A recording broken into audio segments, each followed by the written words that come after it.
Hello, welcome to this lesson. In this video, you are going to learn about a series circuit containing a resistor and a capacitor. So I have this circuit here which contains a resistor and a capacitor connected in series, and then there is an alternating voltage source here. And then the current flowing through the circuit here is represented with this letter I here on the circuit diagram. And then I have another diagram here which shows the phasor diagram for this circuit. So from this figure that I have here for the circuit, we can say that the total voltage in this circuit will be equal to V, which is the voltage from the main source, will be equal to the voltage drop across the resistor plus the voltage drop across the capacitor. But um, since the voltage source is sinusoidal, all the other voltages are also going to be sinusoidal. So for this reason, you will have to write this equation in vector form. So you are going to have vector V to be equal to the sum of vector VR and then vector VC. So this is what you are going to have. Okay, so now let's go to the phasor diagram. Okay, so I have this phasor diagram here. Okay, so with this diagram that I have here, we have the current here, which is the current flowing through the circuit, and then we have the total voltage V here. And then phi is the phase angle between the current and then the voltage. And I also have the voltage drop across the resistor here. Then I have the voltage drop across the capacitor here. Okay, so from here you can see that the voltage drop across the resistor and then the currents are in phase. Okay, that's why they are all pointing in this same direction. And then the voltage drop across the capacitor lags the current flowing through the circuit by 90 degrees. Okay, so that's how come it is pointing in this direction. So that's what this figure actually means. So from the phasor diagram, okay, we can see that the square of the total voltage, okay, should be equal to VR squared plus VC squared. Okay, so we are going to have this. And then what will happen is that the voltage drop, the total voltage in this circuit will be given as the current flowing through the circuit multiplying the impedance, okay? And then the voltage drop across the resistor will be equal to the current multiplying the resistance of the resistor, and then the voltage drop across the capacitor will be equal to the current times the capacitive reactance. So this is what you are going to have. So I'm going to substitute these equations into what we had earlier. So we are going to have um, IZ squared, okay, to be equal to IR squared plus XC squared. Okay, so this is what you are going to have. Okay, so what will happen is that you realize that the current I is common to all the terms here, so you can cancel it out. So then you're going to have Z squared cos R squared plus XC. Sorry, I omitted the current here. Okay, there should be current here. Okay, so times XC squared. Okay, this is what you are going to have. So at this point, I would like to make the impedance the subject. So I'm going to have Z to be equal to the square root of R squared plus XC squared. Okay, so this will be the expression for the impedance. Okay, so from here we would like to talk about the angle between the voltage and then the current in this circuit. Okay, so to do that, we can actually do the tan of the angle phi, okay, which will be equal to the opposite over the adjacent. Okay, so the opposite in this case will be VC, and then the adjacent will be VR, but we know VC to be equal to IXC, and then VR to be IR. Okay, so this current will cancel out this current, and then at the end you are going to get tan phi to be equal to XC over R. Okay, so to find phi, you have to take the tan inverse of XC over R, and then that gives us the phase angle between the current and voltage in this circuit. Okay, so from here you can see that the the current in the resistor capacitor series circuit leads the voltage, but not by 90 degrees. Okay, so that's one conclusion you can make from this figure that we have here, and then also from the formula that we derived. So with this understanding, I want us to try our hands on an example for a better understanding.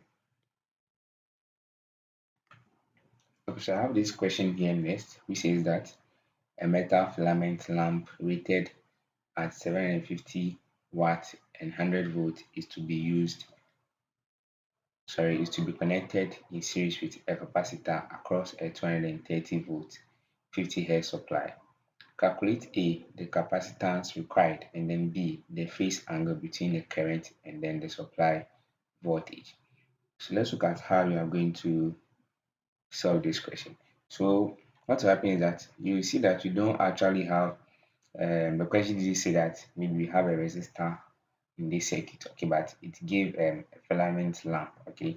So this filament lamp here will serve as a resistor since it is resistive to the flow of current, okay. So the filament lamp is R resistor in this case, and then it is rated 750 watts, which means that the the power in that lamp should be 750 watts, and then the voltage drop across it should be 100 volts. Okay, so from here we will be able to calculate the current flowing through this filament lamp, and then since it will be in series with the capacitor, that means that it will be that same current that will flow through the capacitor, and then also that same current that is flowing through the whole circuit since they are in series.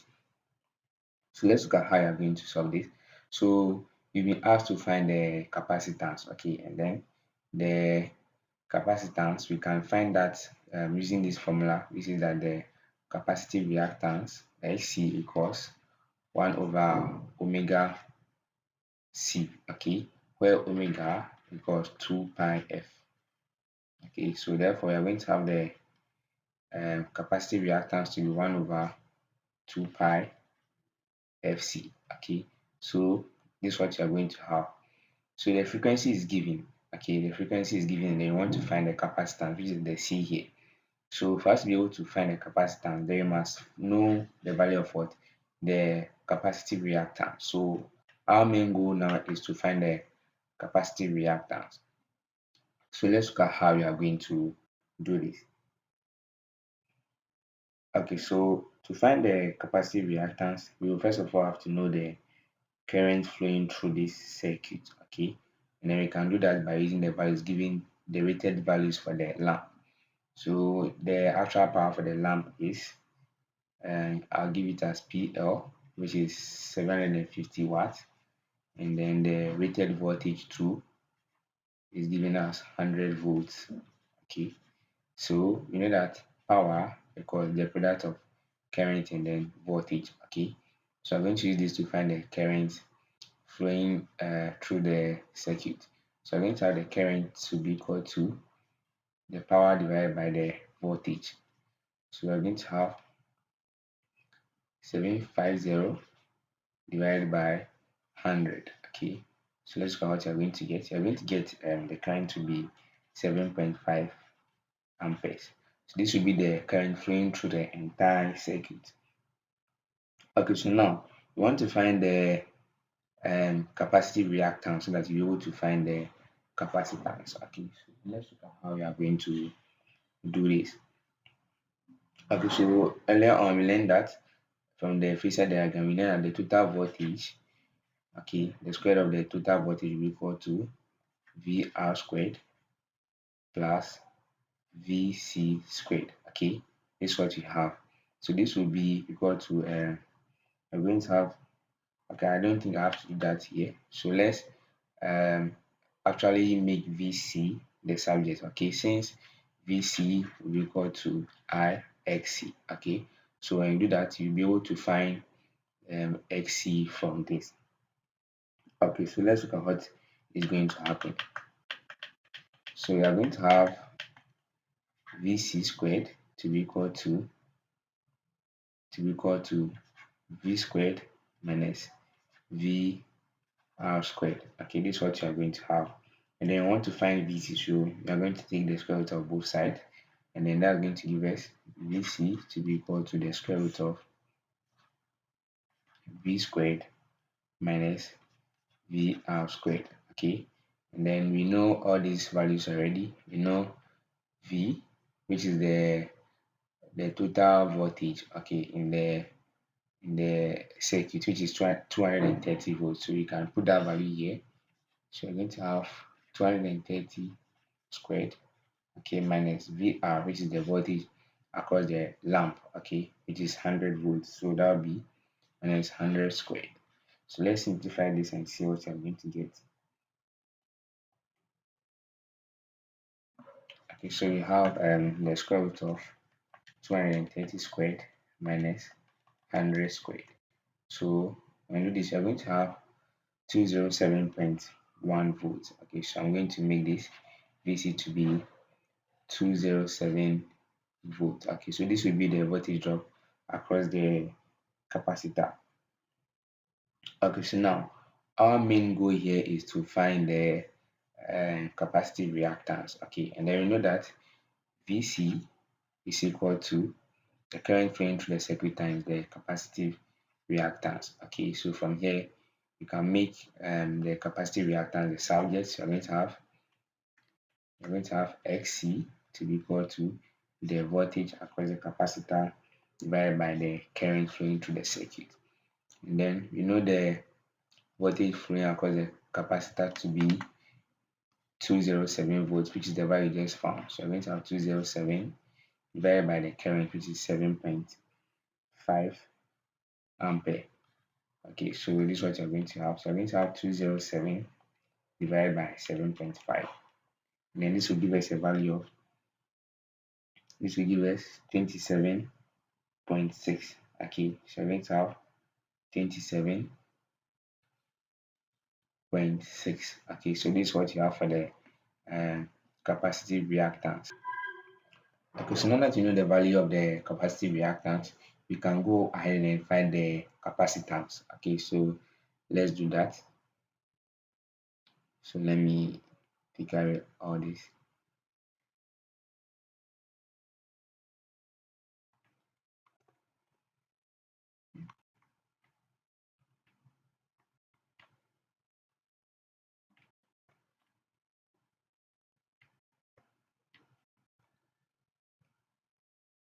Okay, so let's continue. So you know the capacitive reactance to be equal to 1 over omega C. Okay, then you want to find C. Okay, you want to find C, which means that you have to make C the subject. Okay, so what I'll do is that I will do cross multiplication. Okay, so when I do that, we are going to have omega C multiplying the capacitive reactance, and then this should be equal to 1.